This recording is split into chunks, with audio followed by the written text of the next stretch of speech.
In this video, I'm going to beat Pokemon Yellow with only a Charmander. This is the second video in a starter Pokemon series. Yesterday I released Bulbasaur. If you haven't seen that video yet, there will be spoilers for it in this one. You have been warned. By the way, the rules for these playthroughs are in the description. Check them out if you're a new viewer. Also, welcome. It's good to have you here. The goal of these videos is to do solo challenge runs, collect data, and then eventually rank Pokemon accurately in a tier list. After today's video, there's only one Cantonian starter left, so tomorrow I will be releasing a video featuring Squirtle. Now, let's talk about Charmander as a Pokemon. For base stats, it has 39 HP, 52 attack, 43 defense, 50 special, and 65 speed, giving it a 12.5% chance to crit in Generation 1. Like all starters, it has a medium-slow growth rate. Despite the name, this growth rate levels up very quickly in the early game and then slows down in the last 30 or so levels. It is by far the best for a solo challenge, and that's encouraging today because the Fire type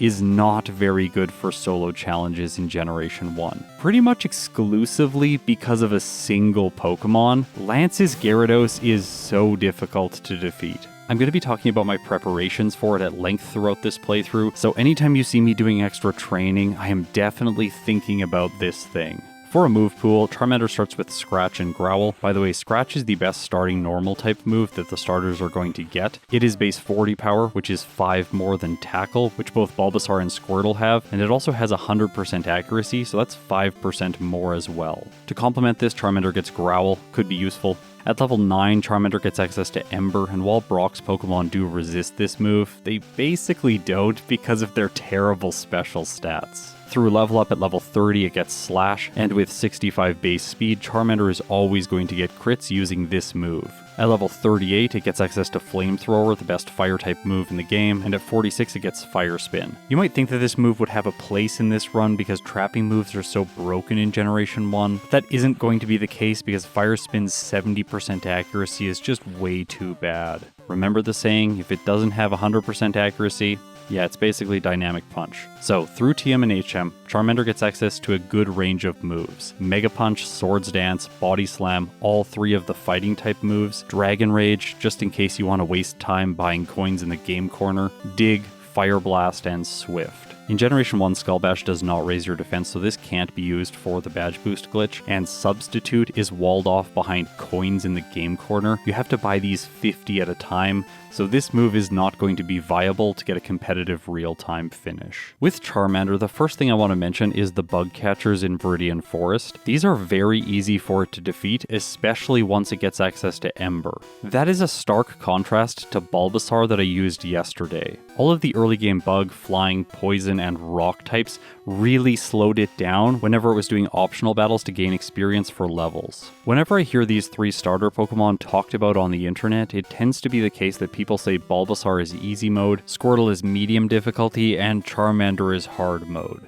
And a brief analysis will prove this point because Bulbasaur as a grass type is super effective against both Brock and Misty, as well as resisting Surge's electric type attacks. Then, due to its poison type, which I mentioned before, it has a neutral pairing against Erika, and once again a neutral pairing against Koga. You have to reach Sabrina or Blaine before Bulbasaur is at a disadvantage. Squirtle is similar because it's super effective against Brock, then neutral against Misty, and falls off by the time Surge and Erika come around, taking super effective damage from both of their primary types. Charmander, on the other hand, is weak to both Brock and Misty, and then technically if you were able to evolve it to a Charizard, it would be weak against Surge. Granted, it would be just way too overpowered and Surge would stand no chance anyways because he is the worst gym leader. Finally, by the time Charmander reaches Erika, it has super effective damage for her Pokemon. That being said, a lot of the late game trainers stack up very well against the fire type, specifically Lorelei, theoretically Bruno because of his Onyxes, but that isn't the case in reality, Lance because of his Gyarados, and the Champion because of his very diverse team. I do these solo challenges for a reason, and it is the case that this brief analysis is not sufficient to get a sense for how these Pokemon perform in the game.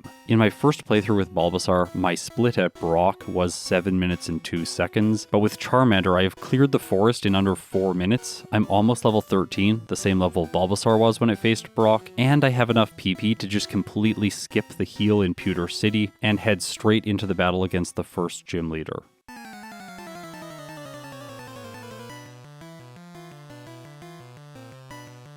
Brock's first Pokemon is Geodude. Note here that I didn't even heal. I think I was a little bit overconfident because Ember does less damage than I was expecting. Luckily, it burns the Geodude. Note here that this cuts its attack stat even when Brock uses one of his full heals. As a result, every turn it hits with Tackle is going to be doing half damage now, meaning Charmander takes very little damage and moves on to his Onix. Turn 1, things start out well. I crit the Onix and I also burn it, cutting its attack stat. It only has 8 left. It's doing so little damage with each bind. Brock eventually goes for Bide, but it's too late, plus Charmander outspeeds, so I could play around this move if I really had to. As a result of all of these factors, Charmander clocks in with a Brock split of 4 minutes and 23 seconds. That is 2 minutes and 38 seconds faster than Bulbasaur. On Route 3 with Bulbasaur, I complained a lot with how slow it was going in this section in the game, but the opposite is true with Charmander. There are so many bug types here, and I hit them all for super effective damage with Leer, so I sweep through these trainers with ease and head into Mount Moon. In my first playthrough, I do not want to be short-sighted here and do too little training. After all, this region cannot be backtracked to once you go into Cerulean City. As a result, I'm going to fight a lot of optional battles, the Super Nerd, the Bug Catcher, then the Lass. After her, I go down this ladder and grab the TM for Mega Punch, which I'm going to teach to Charmander right away in the place of Growl. I continue my training fighting the Youngster and then the Rocket on the basement floor before going up against the mandatory Super Nerd, grabbing myself the Dome Fossil.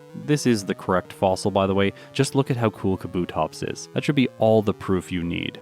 After that, I face Jesse and James, and with this battle over, Charmander is now level 21. That still isn't going to be enough for me to face Misty. I am just barely outspeeding the Staryu at this point, and I would really like to outspeed the Starmie for consistency. Luckily, there's something else I can do here because I can just face the rival on Nugget Bridge. Charmander is a balanced attacker with a slightly higher attack stat, which is made even better with Brock's badge boost. That being said, in the worst case scenario, if the Spearow gets a Growl, I can always use Ember to finish off the remaining Pokemon. First turn, my Mega Punch misses. Spearow goes for Peck, doing a tiny bit of damage. I take it down to orange health, and yes, it does use Growl. Pretty frustrating, but Ember is going to be the go-to play against the Sandshrew anyways. The ground type does not resist fire, so I do more than half. Scratch gets a critical hit, doing a decent amount to me, and I finish it off on the next turn. The thing is, no sand attacks, so the rest of this battle is going to be much easier. Rattata goes down to 2 hits. The Eevee takes a total of 4, and that's that for the rival. I'm going to make a big cut with the footage here because once again on Nugget Bridge, all of the trainers are very easy. I decide to skip Seismic Toss. This move isn't going to be useful for Charmander in any way. After that, I defeat the final Lass on the route, and then I start my journey towards Vermilion City.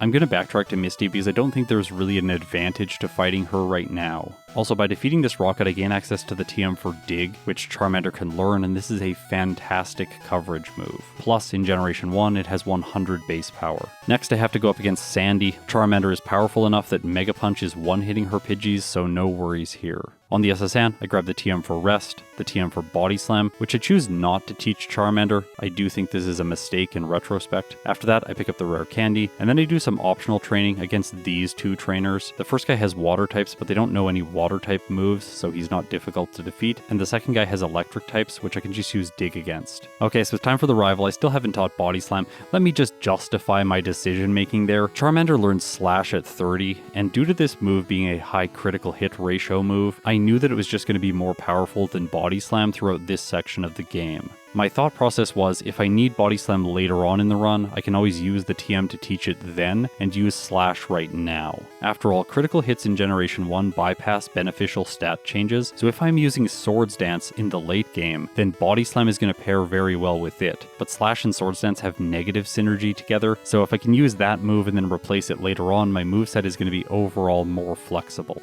If you haven't played a Generation 1 solo challenge before, you won't understand why this is important, but it basically comes down to that all TMs are single use and there are no move reminders to get back moves that you want later on. With the rival defeated, my Charmander is level 29 and it has exactly 56 speed. That's a speed tie with Misty's Starmie. The obvious solution is to face trainers on the SSN to get enough experience to be almost level 30. Then when I face the junior trainer in Misty's gym, I level up and learn Slash, plus I get enough speed to move first against both of Misty's Pokemon. With that in place, let's see how Charmander does against the second gym leader.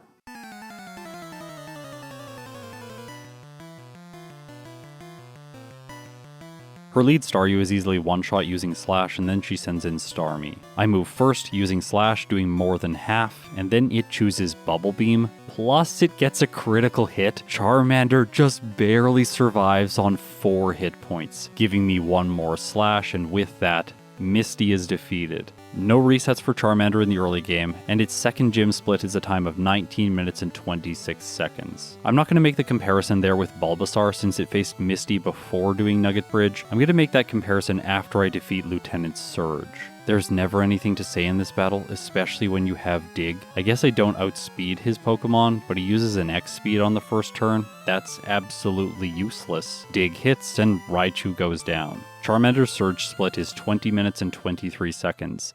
Bulbasaur on the other hand had a time of 23 minutes and 51 seconds, so Charmander is 3 minutes and 28 seconds ahead. And believe me, there isn't anything in its way that's going to slow it down. The Wrapping Lass is easy to defeat using Slash, then the Pokemaniac inside of Rock Tunnel is not actually that hard. The Cubone could do a lot of damage with Bone Club, or it could just miss, but the Slowpoke does not have any water-type moves, so I'm not worried about it. At the end of the cave, of course, is the self-destructing hiker. This guy is terrifying in some cases, but with Dig, I can just go underground, then his Pokemon self-destructs, and I knock the next one out with only one Dig. Finally, he has a Graveler. I go underground, it uses Defense Curl so it survives my hit, and then it self-destructs, but Charmander survives, so that's that. I've made it to the mid-game. Inside of the Rocket Hideout, I collect a bunch of items, including 1 rare candy, and then in the department store, after selling a bunch of items, I'm able to buy 5 protein to boost Charmander's attack stat. That's another difference when compared with Bulbasaur. Because Charmander is decently fast, I'm not worried about it throughout the mid-game, moving second, plus Lance's Gyarados isn't actually that fast. It has exactly 108 speed, and I am very certain that Charmander will be moving first against it. As a fire type, I think it makes sense to go to Erika's gym next. What doesn't make sense is fighting all of the trainers in here. This run was filmed on August 29th, so it's pretty old at this point, and I have changed my mid-game experience routing since then. All the experience in here brings Charmander up to level 36. A little bit disappointing. I was sort of hoping that I would have Flamethrower by the time I was facing Erika.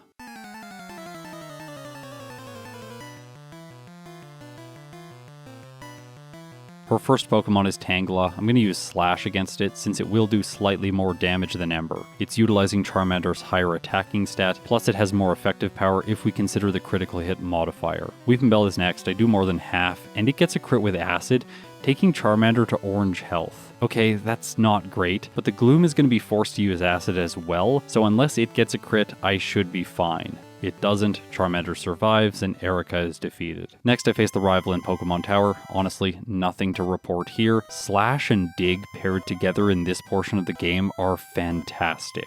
Dig is very useful against the Chandler that follows, so I can one-shot her Ghastly and bypass all of the awful strategies involving Lick and Confuse Ray. Now, I want to invoke the Gyarados because I'm going to train on a bunch of trainers on Cycling Road to level Charmander up as much as is possible. Once I finish the last Biker, it's level 41, and it has of course learned Flamethrower. With access to this fantastic Fire-type move, I figured that it made sense to face Koga next. After all, in Pokemon Yellow, he's basically a Bug-type specialist. Flamethrower one-shots the first Venonat, and then Gen 1 misses on the second one. If you don't know, in Generation 1, there is a 1 in 256 chance for every move to miss, with the exception of Swift because it bypasses accuracy checks. If you are playing these games and you don't have a rule that disallows you from using items in battle like I do, you can use the X accuracy to get around the Gen 1 miss because it makes all moves skip the accuracy calculation. Even with that bad luck, I'm able to finish off all the Venonats and move on to the Venomoth. It goes for double team right away.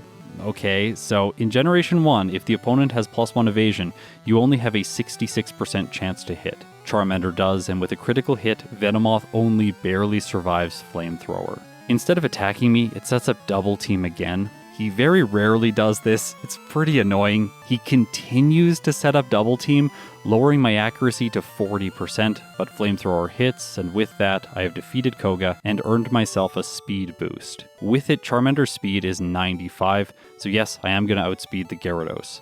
But to prepare for it, I go to the power plant to grab an extra rare candy, just so I can be one level higher in the late game. Then in Silph, after defeating the mandatory Arbok trainer, I backtrack to this teleport pad, which takes me over here, and that item ball is Swords Dance. I fight some optional trainers here, leveling Charmander up to level level 44, and then I teach it the powerful setup move in the place of Mega Punch. Okay, let's take on the 5th rival. This is usually the battle where he starts to get really difficult. To start things off, I go for what is a fairly risky play, setting up Swords Dance against the Sand Slash. The reason I say this is risky is because it can use both Sand Attack and Slash.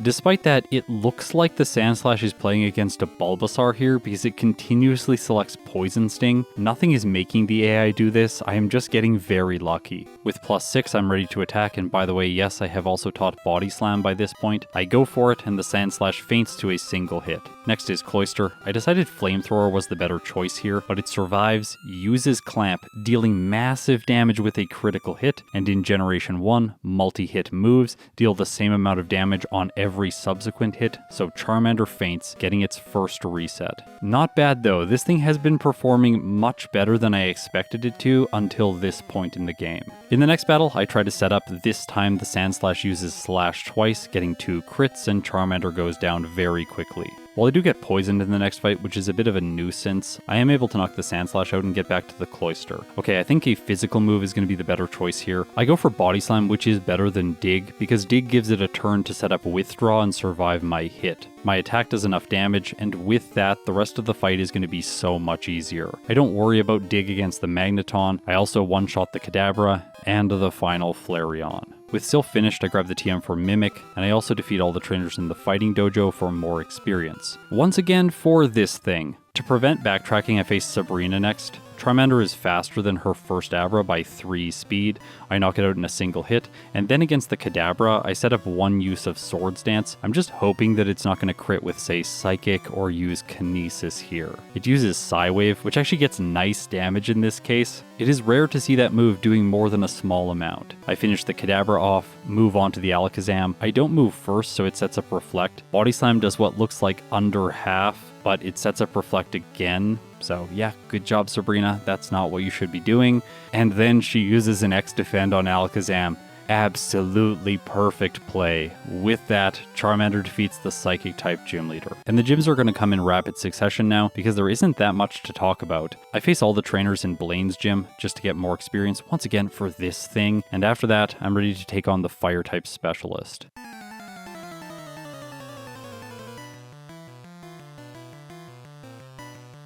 This fight is a bit of a mixed bag for Charmander because Blaine's attackers, well, they're mixed attackers. While their fire type moves won't do that much damage and I have super effective damage in the form of Dig, their normal type moves will do a lot of damage, plus Ninetales can lower my defense or confuse me with Confuse Ray, which really has the chance to mess things up if I hit myself after setting up Swords Dance. Pokemon deal damage to themselves based on their attack and defense stats, and once you've set up your attack stat to 307, 105 defense does not look particularly good. I finish the Ninetales off with Dig, Rapidash is next, it also goes down to a single Dig, and then Charmander levels up, resetting its badge boost, giving it 115 speed. I cannot emphasize how unfortunate this is because the Arcanine has 116 speed. It moves first, hits Takedown, and Charmander faints. The obvious solution here is just train a little bit more, come back to the fight at level 50, set up, and then sweep Blaine's team, which is exactly what happens. With him out of the way, I now expect things to start getting significantly more difficult for Charmander because the ground-type gym leader Giovanni is next.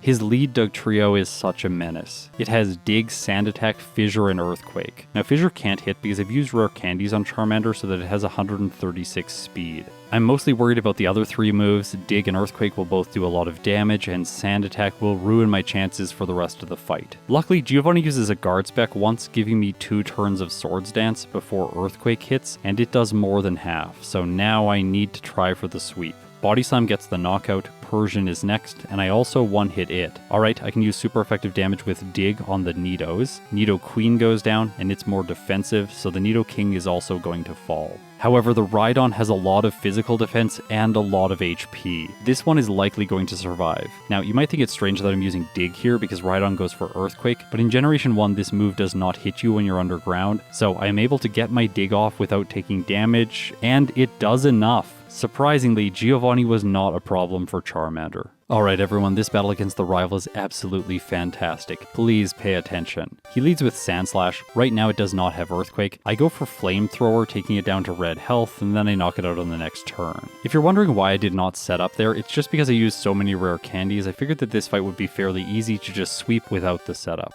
Then against the Execute, I use Flamethrower, knocking it out in a single hit, and I continue using this move against the Cloyster, but it doesn't get the one hit. Cloyster uses Clamp, hits a total of 4 times, bringing Charmander down to 2 hit points. Then the move stops, and Flamethrower knocks it out. Okay, so I can't set up now because I have so little health, but Dig is able to one-hit the Magneton. I outspeed the Kadabra, so I keep using Dig just for a little bit more damage just in case. I really don't want to mess things up now. Flareon is last, it's slow, and Dig knocks it out. Before I go to the league, there's one last thing I need to do, and that's head back to Celadon City to buy myself some more TMs. In this case, I'm going to pick up Reflect, just in case I'm scared of physical moves against the champion. I can see the Sand Slash's Earthquake being very powerful. I'm also going to grab Mega Kick, and I will explain that one later on, because in this case, yes, I am going to be using it. For now, while you wonder what its possible uses could be, let's jump into the footage against Lorelei.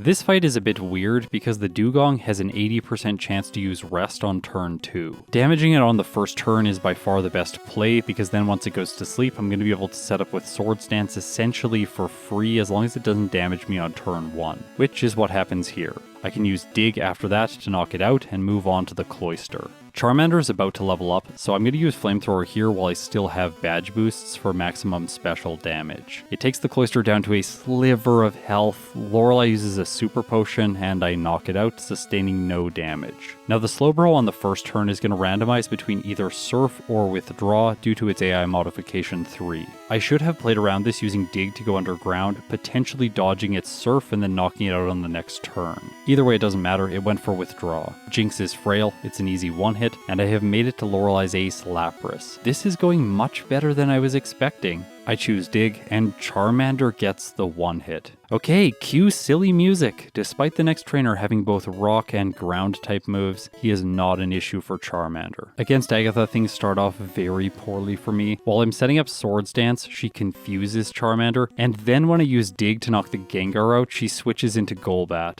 This is not the AI playing intelligently, it just got lucky. Charmander snaps out of confusion, so I also got lucky not damaging myself. She sends Gengar back in, and I can use Dig to knock it out in a single hit. From there, Body Slam 1 hits the Golbat, and Charmander sweeps through her 3 remaining Pokemon with ease. So, we are under an hour of real time, and heading into Lance's chamber. This is where things get really interesting for Charmander. Well, I don't know if interesting is the right word, maybe extremely painful. Up until this point in the run, it has been burning through all of its opponents with great ease. I've had 3 resets until this point, 2 on Rival 5 and 1 on Blaine, but they didn't feel that consequential. I wasn't walled by those trainers in any way. That's all going to change now though. Lance's Gyarados is terrifying if you're using a fire type. By the way, if we removed Lance's Gyarados, the fire type might be one of the best solo running types. It would definitely contend with types like Grass and Psychic. To this point in the run, I have saved 5 rare candies, so I'm going to use them now to boost Charmander's level up to 68. And then, I am ready to face the Dragon-type trainer. If you haven't realized why Lance's Gyarados is going to be so bad, well, here's why. Lance has AI modification 3, otherwise known as Good AI, and in this case I think the name is fitting, because the Gyarados is only ever going to use Hydro Pump. I haven't gone through any exact damage ranges yet in this video, but Body Slam is doing between 30 and 36% damage with a regular hit. That means if I want to knock the Gyarados out, I'm going to need setup with Swords Dance. After getting 1 in and boosting my special, Hydro Pump takes Charmander down from full health to red. With 1 turn of Swords Dance, I'm going to 2-shot the Gyarados. What that means is there's only one path to victory using this strategy. Gyarados has to miss a Hydro Pump or become paralyzed and fail to move.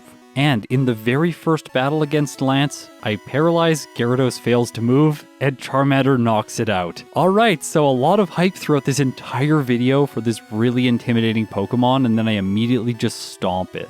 That being said, Charmander is still not in a good position in this battle. I can use Body Slam to knock out Dragonair 1, as well as Dragonair 2 in a single hit, but then Aerodactyl comes out and it resists Body Slam. I thought Flamethrower might be the better move, maybe get a burn, and I actually do get the burn, but Charmander did less than half. Aerodactyl uses Swift, but Charmander survives. Alright, maybe Body Slam is going to do more damage, and the answer is no. Aerodactyl survives on red health and then misses Hyper Beam. So things are going very well at this point.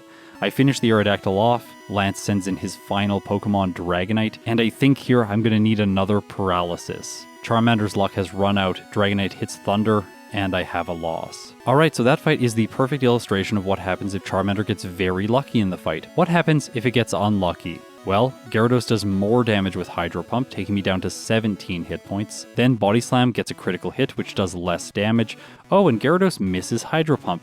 How convenient for me once again. But the same situation is playing out where Charmander is not going to have enough health to survive later in the battle. Note here, I am trying to mimic Ice Beam so I can knock out the Aerodactyl and Dragonite in a single hit each, but it doesn't work because the second Dragonair is always going to use Bubble Beam. Okay, finally, third time's the charm. Gyarados, show us what you're made of. This is what I was expecting. Hydro Pump turn 1, then I go for Body Slam, it survives, uses Hydro Pump again, and Charmander faints. That being said, it can be completely impotent. This time it misses Hydro Pump 2 times in a row, and I set up to +4 with Swords Dance. I figured I could tank one more Hydro Pump, so why not set up to +6? I survive Gyarados' first hit and knock it out with a single Body Slam. Now I can sweep my way through both Dragonairs and arrive at the Aerodactyl with full setup. Unfortunately, Body Slam is still not enough to knock it out. It goes for Wing Attack, gets a crit because of its high base speed, and Charmander faints. After that fight, I was kicking myself for not mimicking Ice Beam on the Dragonair. I am sure that I would have survived the Bubble Beam. While I was doing this voiceover, I checked the damage range, and with 3 Swords Dances, Bubble Beam is doing between 16 and 19% damage, so yes, Charmander would have survived. Because of that mistake, I have reset after reset after reset, and eventually, I decide to go to my fallback plan, which is teaching Charmander Mega Kick in the place of Body Slam. My reasoning here is that Mega Kick does more direct damage, so with one turn of Swords Dance, it's going to be more likely to knock the Gyarados out in a single hit. Unfortunately for me, there is a bit of a miscalculation here, because it only has a 5% chance to one-hit the Gyarados at level 68. 2 levels higher at 70, it would have a 32% chance to one-hit. In this case, even with the more powerful move, I am just relying on the Gyarados missing Hydro Pump to give Charmander the opening it needs. It happens in only my second fight with Mega Kick. I finish the Gyarados off, and then I knock out the first Dragonair, and on the second one, I successfully mimic Ice Beam. It uses Bubble Beam, luckily not lowering my speed. Ice Beam finishes it, and now let's see if the elemental move has enough damage to knock the Aerodactyl out. The answer is yes. Lance's final Pokemon takes 4 times damage from this move, so it also goes down, and at long last, with a total of 9 resets during that battle, Charmander has defeated Lance and made it to the champion. To prepare for this battle, I teach Charmander Fire Blast in the place of Mega Kick, and Rest in the place of Mimic. Okay, I'm ready to finish this run.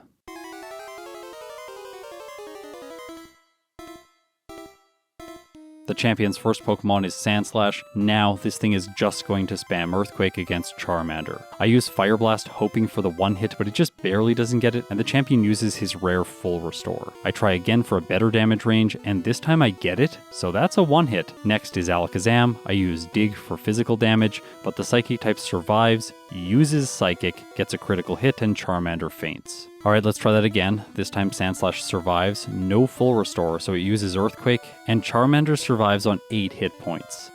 This is not looking good. I finished the Sandslash off, but once again the Alakazam is just too much and I have another quick reset. I think there's a strategy that will work. Using Swords Dance once will boost my special, and then I can one-shot the Sandslash with Fire Blast after surviving one hit from Earthquake. The turn of setup will give me the damage range I need to one-shot the following Alakazam, and then on the Executor I can heal with Rest. Since its best move is Stomp, I set up here, and then heal one more time with Rest before using Fire Blast to knock it out in one hit. Alright, this looks like it's it. Dig one-shots the Magneton, Cloyster's next, I go for Fire Blast, and the Water type just barely survives. It goes for Clamp. By the way, this is the only move it is ever going to use against Charmander. This does massive damage, and the Fire type goes down. I attempted this strategy again. This time the Executor knocks me out because I don't wake up fast enough. That's pretty frustrating. Despite that, in the following battle, I make it back to the Cloyster. Okay, let's see if Fire Blast has the damage range this time, and the answer is once again no. It goes for Clamp, hitting once, twice. Okay, only twice. That means I can use Dig to knock it out, move on to the final Flareon. It sets up Reflect, cutting my damage in half, but Dig still does enough, and Charmander clocks in with its first playthrough time of 1 hour, 8 minutes, and 30 seconds, with 16 resets at level 69. This is a game time of 3 hours and 59 minutes. How do these results stack up against Bulbasaur's first run? It got a time of 1 hour, 7 minutes, and 27 seconds, so Bulbasaur was only 1 minute and 2 seconds faster. I want everyone to remember that Bulbasaur did this with only 3 resets, and I really felt that there wasn't much room to optimize after my first run. That being said, eventually I was able to get its time down to 50 minutes and 19 seconds. If we look at the splits bar graph, we can see how differently these two Pokemon play. Bulbasaur's early game splits are much more balanced, whereas Charmander's are very asymmetrical. Brock is fast, Surge is even faster, and Misty takes a very long time. Essentially here there is an inversion of times between each Pokemon. If the split is short for Bulbasaur, it is probably going to be long for Charmander and vice versa. For Charmander there's obviously a lot of time to be saved against Lance, but I think I'm going to have to rely on luck to do that with a competitive real time. Let's jump into my optimized playthrough with Charmander, and for this one I want to shout out 2 people. Number 1, Ike the Killer, the master of Fire-type solo challenges. He is so good with these Pokemon, it really impresses me. And the other person is Austin, who I also optimized Bulbasaur with. While we watch the footage of the early game, I'm going to talk about the overall goal for this playthrough, because with Charmander it is very important to target a specific level for Lance. With my current understanding, it seems that there are only 3 levels that make sense to fight him at. The first one is 68, the second one is 70, and the final one is 73. Each of these 3 levels offers different advantages and disadvantages. For example, 68 is very risky because you don't have good damage ranges. You can beat Lance on your first attempt and save a ton of time because you don't train as much, whereas 73 is much more safe, but you bleed so much time grinding. I cannot overstate just how much time it takes to gain like 3 or 4 more levels when your Pokemon is in the 70s. That is, even if you're doing the grinding at a lower level and then using all of your rare candies at once. For this playthrough I am targeting the level 70 finish, which is sort of middle of the road. It feels quite consistent without over leveling too much. And that's where I need to state how many runs I did with Charmander. I did a total of 9 runs with this thing, and I only did 5 with Bulbasaur. The reason is quite simple, and I think this is going to make Charmander fans feel really good about themselves. This Pokemon is just way harder to use when you compare it with Bulbasaur. With the Grass type, there are so many ways to come back from misplays or recover from bad luck. Sometimes literally recovering is the answer with a move like Mega Drain. Also, Bulbasaur can just spam Sleep Powder against scary opponents, whereas with Charmander, you really need to have a precise plan. So yeah, Charmander players, you are like a player that plays Terran in StarCraft 2. Of course, you play the game in its hardest state, and because of that, you are definitely the superior player. By the way, I was a dirty Protoss player, so I think that gives a little bit of context for my love of sleep strategies in Generation 1. Jokes aside, let's talk about this Charmander run. Like Bulbasaur, it turns out that early game training is critical for Charmander. However, this can be done a little bit later in the game after Nugget Bridge. In the early game, I fight the 4 bug catchers as well as the junior trainer to give me an easy victory over Brock. This also makes Route 3 a complete stomp, and then in Mount Moon I fight 3 optional trainers, the bug catcher, the Lass, and the Rocket by Mega Punch. This brings Charmander to level 20 to face the rival in Cerulean City. Following that, no optional battles until I'm inside the SS Anne. Here I face the Sailor to get rest, and the Youngster to get access to Body Slam. Of course, in this run I teach this move right away. Then I fight the 2 trainers that I fought before, the Fisher and the Gentleman. This experience is very important. I also fight the other Gentleman to gain access to the rare candy. After defeating the rival, Charmander is level 28. Once again, my goal for Misty is 30. I did try fighting her with Body Slam at a lower level, and it really isn't consistent. I do not recommend it. To gain the extra experience, I am going to fight some trainers that Ike the Killer found. He told Austin about them, and then Austin told me about them, so thanks Ike for finding these people, they are great. On Route 11, I can fight a Youngster who has 2 Pokemon, Nidoran Male and Nidorino, an Engineer who has 2 Magnemite and a Magneton, a Gambler who has a Voltorb and a Magnemite, and a Youngster who has 2 Rattata and Eradicate. While this doesn't get Charmander to level 30, it means that once I defeat the junior trainer inside of Misty's gym, I will level up. This way for Misty, I have Slash and an outspeed on both of her Pokemon. I have a guaranteed 1 hit on the Staryu and a 2 hit on the Starmie. Its best damage range with Bubble Beam will one-shot Charmander 2.28% of the time, and that damage range requires a good roll with the critical hit. Moving into the mid-game, I'm going to focus my attention on optional trainers because the experience needs to be very precise for Charmander to ensure that it gets to level 70 right before Lance. The first 2 optional trainers are Rockets in the Hideout. This is just so I can get the rare candy and buy 4 protein in the department store.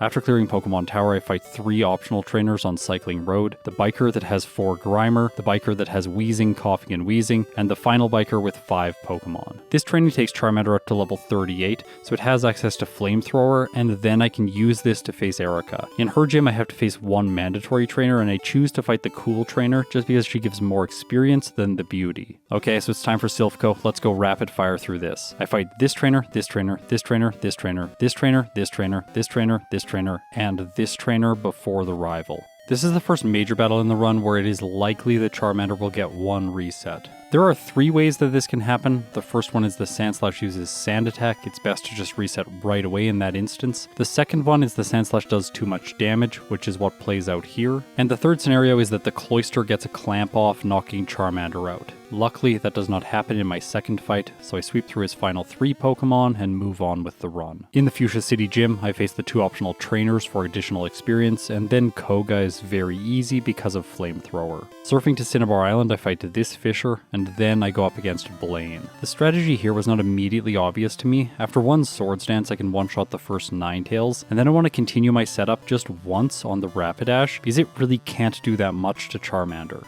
With 2 turns of Swords Dance, I'm able to one-shot the Arcanine, and that's that for Blaine. Inside of Sabrina's gym, I face 1 optional trainer, this guy with 4 Psychic-type Pokemon. Either way I approach Sabrina, it's going to be a gamble. I could use the Swift strategy to defeat her, but that isn't relevant because of my current moveset. Then I would lose out on either Body Slam, Flamethrower, or Dig for the late game. In this case though, I defeat her on my first attempt, so no resets or lost time here. Upon arriving in Giovanni's gym, I face 1 optional trainer, this guy with 2 Fighting-type Pokemon. This gives Charmander the exact amount of experience it needs to level up to 51 after defeating the 2 mandatory trainers. This is important because I want a smooth path through all of the remaining trainers so that I can have some bad luck against Lance. The first trainer in my way is Giovanni, and I'm going to use 4 rare candies before him. These are critical. At level 51 with 1 Swords Dance, I 2-hit the Rhydon and only have a 45% chance to 1-hit the Nidoqueen and an 89% chance to 1-hit the Nidoking. At level 55, the Nidoqueen is a 94% chance and the Nidoking is guaranteed. Unfortunately, Rhydon is still a 2-hit. The reason to use only 1 Swords Dance here is so the Dugtrio does not mess you up. Unfortunately for me, the Persian does because he uses Slash, dealing so much to Charmander. I finish off the 2 Nidos, make it to the Rhydon, and here I pray it goes for Earthquake and Charmander faints. So that's an unfortunate reset late into the battle. In the next battle, I pushed my luck against the Dugtrio, so I have +4 against the Rhydon, allowing me to one-shot with Dig. Because of critical hit rates, this ends up capping at an 87% chance, but that is more than enough to rely on. I grab the rare candy and the power plant, and then I go up against the rival on Route 22. This battle suffers from similar problems that the previous one did. If the Sandslash does too much damage, or the Cloyster hits a clamp, things get very bad for Charmander. I have 1 reset here before defeating him, and now let's talk about the trainers that I'm going to face in Victory Road. My goal level is 60 and I have to fight 7 trainers in order to get there. The 2 cool trainers in the first area, then in the next area the juggler as well as the tamer, and then in this area I rooted in this male cool trainer. I very rarely fight this guy. His team is really annoying, by the way. The Executor can put you to sleep and cause all kinds of bad things to happen. I had to root a save in here just so he doesn't mess me up. There are still 2 more cool trainers to fight, this person with Chansey, and finally the one with the Bellsprout line. At level 60, I can now use the remaining 8 rare candies to go up to level 68. But after this, there are still 2 trainers that I need to fight. This guy who has 3 water types, he is pretty scary, by the way. I have to be careful, but I do need this experience. Also, after pushing this final boulder down the last hole, I have to fight this black belt for a little bit more EXP. The reason why this is important is going to make sense in a little bit. I tried to cut these trainers, but it ended up not being possible. As I start the Lorelei fight, let's check in with Charmander's time. Currently, it's around 51 minutes and 30 seconds. While this isn't the pace that Bulbasaur set in the game, Charmander is still doing quite well. Really, the only way for it to lose against Lorelei is if the Dugong does too much damage right away with Bubble Beam. After that, the whole fight gets much easier. Now, I really dislike having to do this, but we have to talk about Bruno. The reason for this is against his team, Charmander is essentially set up for success in almost every scenario. Flamethrower is 84% against the Onix, it has guarantees on both the Hitmonchan and the Hitmonlee, and then at 28% against the second Onix, but its Earthquake does less than half, and what's the chance the Onix uses an Earthquake? In this case, I take it out without taking a single hit point of damage. And then Machamp comes in, and I'm going to pause right here. Let's go through the damage ranges this thing has against Charmander. If it uses Submission, it will deal between 41 and 49% damage. That is less than half. However, if it gets a critical hit, it is going to bypass my defense boost, which I get from Surge's badge, and deal slightly more damage. That means that there is a 2.16% chance for it to one-hit using Submission only in the case that it gets a good roll with a critical hit. Please let all of that sink in. Okay, now let's roll the footage. And in this case, Submission crits and knocks Charmander out in a single hit. I could not believe this. I was so frustrated at this point. After so many playthroughs with Charmander trying to squeeze its time in under 55 minutes, this felt like the cruelest of defeats. Obviously, in the next fight, things go as they should. Bruno just uses an X defend and I knock the Machamp out. Agatha is incredibly easy without Swords Dance. Dig has one-hits on all of her ghosts and the Arbok. The only Pokemon that I have to two-hit is the Golbat. After all of that, I'm ready for Lance. I'm going to slow the footage down here because I have to talk about the strategy against him. I tried very hard to figure out a way to do this very consistently at level 70. I experimented with Mega Kick, using Mega Kick in combination with Body Slam and Rest. It was kind of a silly moveset, but it had a lot of potential. I even tried to plan the route so that I got more attack stat experience to give Mega Kick a better chance to one-hit the Gyarados. In the end, this strategy fell through because the Aerodactyl just has too high of a critical hit rate, and you needed to take your time against it using Rest in order to knock it out with a normal type move. By the way, Rest is required for this fight, and that's where the Mega Kick strategy actually gave me a key insight. Against Lance, once the Gyarados misses, which by the way it does 2 times in a row in my first battle, that is so lucky.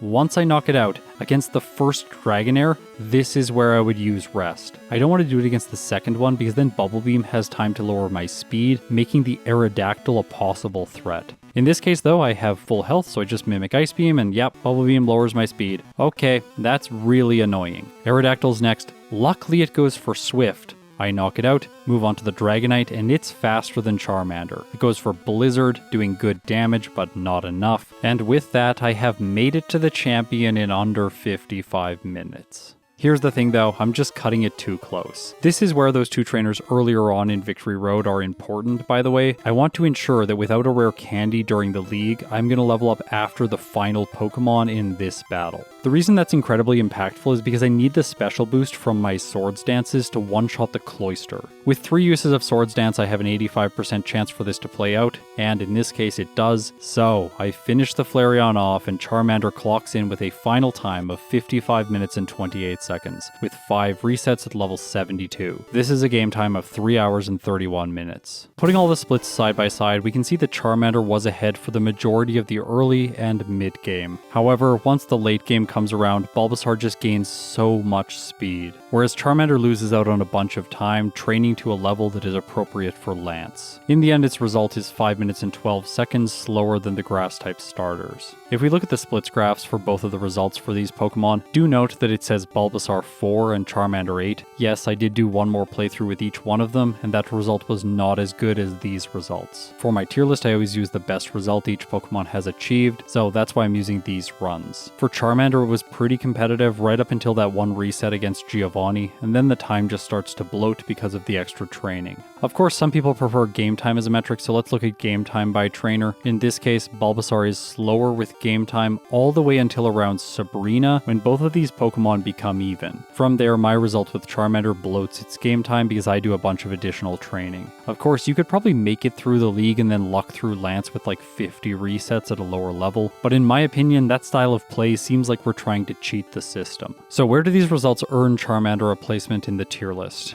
By the way, this is Pokemon number 78, so we are past the halfway mark at this point. This tier list is really starting to fill up. Well, its time is under an hour, but just barely not under 55 minutes, so today it gets itself a place in the C tier, just behind Bellsprout and just ahead of Rapidash and Arcanine. Don't worry, those two will get redos in the future. I'm sure I can get better results with them now. With all the official stuff out of the way, let's have a little bit of fun with Charmander and face Professor Oak. Similarly to Bulbasaur that I did yesterday, this one is also challenging for Charmander. In this case, it is because Oak has two Pokemon that are strong against my starter, Blastoise and Gyarados. This is essentially just Lance's Gyarados, but stronger. But for Charmander, that's not the issue. The problem is actually the Blastoise because it has more defense. After all, I am able to set up at the beginning of the battle, so I'm gonna one-hit the Gyarados. The problem is that I take damage, and I can't move on to the rest of the fight with full health no matter what I do, because the Exeggutor will always do chip damage. By the time I take out the Arcanine, I really just have to cross my fingers and hope for a Hydro Pump miss. When it does, I finish the Blastoise, and then one-hit the Gyarados. If you made it this far, you're incredible. Daily December continues tomorrow with a playthrough of Pokemon Yellow using the last starter, Squirtle. I'll see you then.